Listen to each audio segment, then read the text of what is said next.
As you can see, we've got a slight change in format. I've been cut out of the picture, and that's because I'm away at the moment. I'm commentating on the Qatar Masters Open, and I succeeded in forgetting my camera, so it's just audio. So yeah, I'm in Qatar in the Middle East, and this is a tremendous open tournament. There are 14 players rated over 2,700. It's very, very strong. And at the moment, Anish Giri is having a tremendous tournament. He has 6 out of 6, and I'd like to go through one of his very nice victories. He's playing Oleksienko from the Ukraine, who's rated 2620. Take a look what happens. He plays e4, Giri plays e4, and it's a Karakan. And interestingly, Giri plays e5, which is a very complex variation. Of course, there is nothing wrong with playing knight c3 and one of the main lines, but I think many of these variations are quite forcing. And recently Black has been doing pretty well in these lines. But of course, a lot of it is just fashion, and e5 is very much in fashion at the moment. But I think it's interesting that Giri plays like this. As I said, very complex, keeping the tension in the position. No exchanges so far. And it seems to me that Giri in this tournament has changed his style a little bit. He's playing much more aggressively, actually, more aggressive openings. In the last FIDE Grand Prix tournament in Tashkent, he made many, many draws. But yeah, as I said, he's really going for it here. Now he plays h4. Now this is the old way of playing. Nigel Short's variation with knight f3, very simple way of playing, and then bishop e2 and so on is currently very popular. But h4, and this is an old way of playing, very popular in the early 60s, for example, in the Tal-Botvinnik match. Tal played this against Botvinnik. And the idea is to try and chase this bishop, so g4 might be coming, but also to gain space.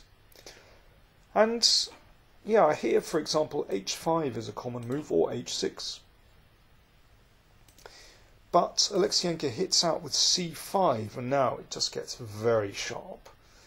Giri took this, and now both these pawns are under fire. Bishop b5, so that stops Black taking on e5, queen c7. And now I would have expected the normal move for White to just be knight f3, just protecting the pawn on e5. But Giri plays a very interesting idea, knight e2. So he's tempting Black into taking this pawn. I mean, probably the wisest move here is just e6, and the bishop threatens the pawn here, and well, queen takes e5 is also possible in some positions. But Oleksienko was very greedy and took this pawn. Now, when you have all of your kingside pieces on their starting blocks and the bishop can't actually get out at all at the moment, this is a really risky move. And as Giri said after the game, I was happy after this, and let's see what happened. So, bishop f4. In this kind of situation, you just have to get your pieces out as quickly as possible. Of course, it allows another pawn to be taken, but that's life. The knight came out. And you can see how far behind in development Black is. And here's a funny variation. Black could take another pawn, but then queen takes d5. The rook in the corner goes, and the next rook goes. It reminds me of the famous game between Anderson and Kieseritzky from the mid-19th century. And here, of course, White will checkmate very quickly. So sensibly, Black gets out a piece, and White castles. So this is all about a lead in development, and the queen, I think, has to get out fairly quickly, otherwise it's in trouble. But White is still gaining time. The rook very useful on the open b file. Black takes a pawn, and now here's a very nice move, and perhaps this was underestimated by Black. He plays bishop to a4, just opening up the line of the rook. So rook b7 is potentially a threat. But there's something else on the cards as well. Let me show you what happens if black castles, defending this pawn. White plays rook b5, and if the queen goes to c4, then the queen actually is trapped after bishop b3. It's incredible, in the middle of the board. And if the queen goes to a3, then queen b1. This is just awful. So more pressure on b7, black's rook defends, but by simple measures, white is breaking through. For example, you take here. Pawn takes allows rook b8 mate, and, well, for example, knight d4 simply wins the bishop on f5, but there are other good moves, maybe knight b5 as well. So just by simple, straightforward moves, white is, well, I would say almost winning this position. In desperation, Oleksienko played e5. This was, of course, taken. The knight is pinned to the king, so can't take the bishop. Knight g4, well, the bishop just drops back. Now, there's still a threat of rook takes b7 and rook b5. So black castled, but this is still dreadful. Bishop takes knight. Knight b5, threatening a nasty check. And basically white is winning because black's king is just completely exposed and white's pieces just flood towards the king and into the attack. Here's the next one coming, knight d4.